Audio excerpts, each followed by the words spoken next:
Right, so I'm going to talk about Microsoft Translator.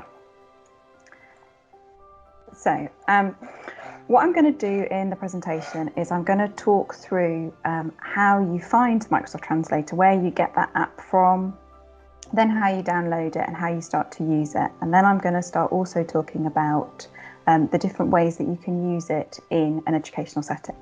So in brief, the flowchart here just shows that you go to your Play Store where you get your apps from. You search for that Microsoft Translator icon. You then install it, and then you can literally start to use it straight away. So you can tap onto the mic and you can start talking. And you can select the chosen languages you want to use. There are over 70, and you can start words and phrases and translating those. Okay, I'm going to talk you through it in a little bit more detail. So the first bit is us actually accessing the app. So we're going to go to the App Store.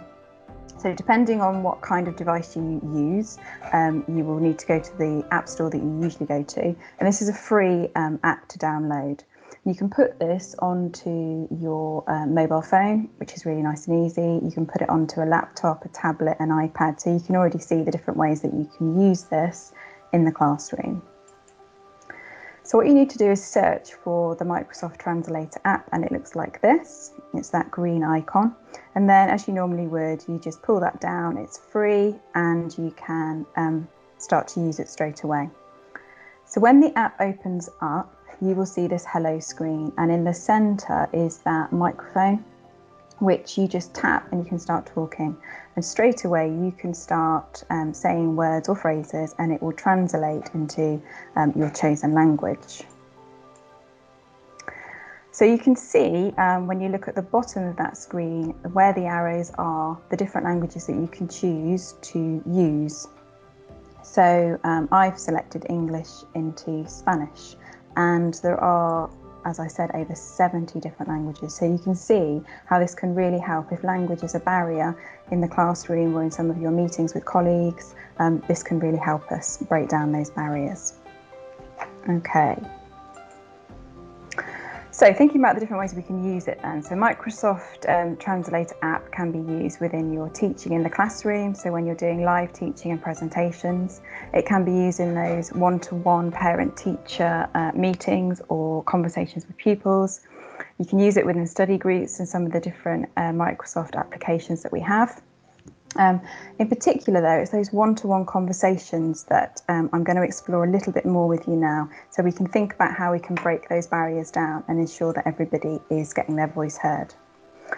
So what I was going to do is just talk you through how you could use this, and I'm using a mobile phone as the example here. So how we would actually pull this down onto a mobile phone and then use it to have a live conversation between a teacher and a parent. So first thing you do is, because you've already got that app out of your app store, you would just launch the app, and both the parent and the teacher need to launch the app onto their phone, and then we'll just go through the very simple steps to set it up. So on the teacher's phone, when you first open up the app, you'll see that first hello screen, and then there's the icon where there are two people having a conversation. And what we'll do is we'll click onto that, and then you see a screen that's split in two. At the top of the screen, it's got join conversation, and at the bottom of the screen, it's that start conversation. And because the teacher is leading this conversation and initiating it, we're going to get them to select start. Once they've selected start, you then go in and pop your name in, and you select the language that you want to be using as the teacher. Once you've done that, it will start initializing the conversation, and it produces a QR code. And what we need is to use that code, give that to the parent or the pupil, or whoever you want to have in that conversation. You can give it to more than one, and they can then join the conversation. So you need to hang on to that code. So now the teacher's phone is all ready to use. So what we just need to do now is set up the parent's phone. So again, the parent will launch the app. They'll go and find that hello screen where you've got the two people having the conversation again. So they're going to tap that, and you get that same screen coming up with join conversation at the top and start conversation at the bottom. This time, because they're going to join the conversation that the teacher has initiated, they take that 5-digit code and just pop that into the top section and click join. They then get that join conversation where they put the code in, and you then need to put in the name and the language that they would like to use. So in this instance, you can see there are lots of language, over 70 different languages that people can pick to use. And for this conversation, we have used Chinese. So on the next screen, you can see that the conversation is starting and that Amanda is, her phone is ready to use now. So we've got teacher and parent ready. So here we have that live conversation. So the teacher is speaking English and that is being translated in live time to Chinese. So Amanda, the parent, can hear the conversation in her language and she can also see it, and the same with the teacher. So it's really good for ensuring that it supports a whole range of abilities and thinking about supporting people when they might need a little bit of assistance with spoken word or with written word. So it's really inclusive. And the conversation is a live, it's a free-flowing conversation, so it's a really nice way to communicate.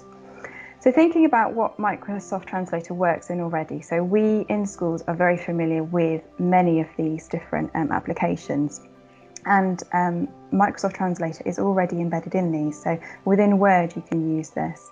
Within PowerPoint you can use live captioning, so if you have a mic you can be talking in the classroom and what you're saying can be translated into different languages. And if you have many different languages in the room, it can be done to all those different languages. It's a really, really powerful tool. You can use it within OneNote as well, an immersive reader as well, where you've got all the different languages that you can use. And then a nice nifty little tool as well, with that translator app, you can actually take photos of images and translate the words within that too. So there are lots of different ways that you can apply this. So thinking about, as a teacher, how can I use this in the classroom?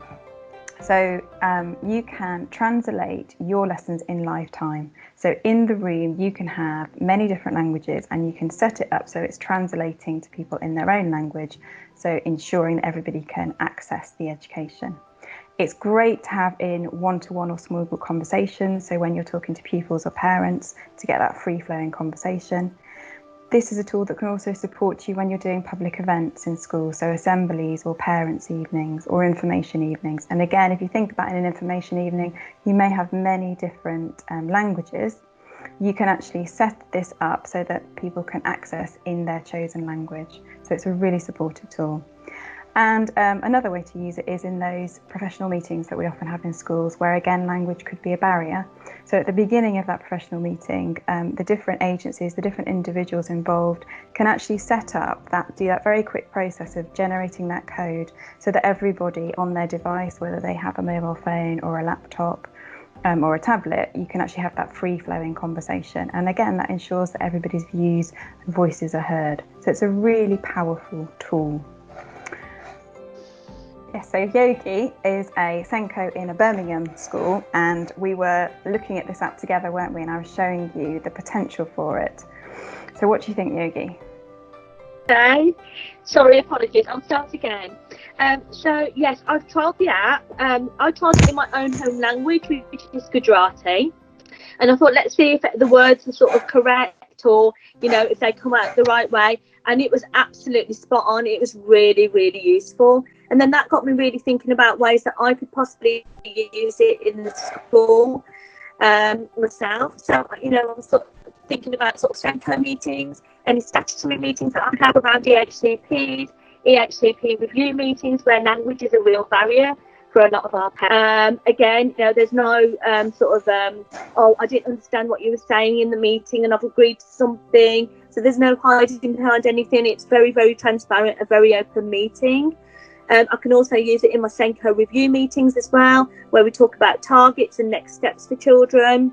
Again, induction meetings, where we have a lot of EAL children coming into the school who are new, and we want to talk about the uniform, dinner money, all the essentials of school day, what time you start, things like that. So there are lots and lots of different ways that we could actually use the app, and I thought, what a brilliant way of communicating. I particularly like the way that you just download the app onto your smartphone, and you can have that two-way conversation instantly. And the fact that you can translate into whatever language that you want. And also I thought about presentation. So last year the school got the Wellbeing Award, and that was really useful. And again, in the current climate where, you know, mental health and well-being is sort of out there, I thought I could do parent presentations and I don't have to worry about, oh, this parent didn't quite get the message or didn't really understand what I was saying. You know, it's just an app that everybody can sort of download and use straight away as well. Again, we're using the Oak Academy online, which is the government tool for sort of teaching and homeschool learning. So the teachers at school, children that we've received back this week from reception year 1 and year 6, we've got 2 children who are EAL, and the teacher is delivering the Oak Academy lessons. Now, what a great way she can actually get that child to follow exactly what's being taught using the translator app. So I think it's absolutely fantastic. And, you know, I've thought of lots of different ways of how I could use it. I've made a list and I've come out with at least 30 things where I would use the translator app. Fantastic. Brilliant. Thank you. Oh, thank you so much,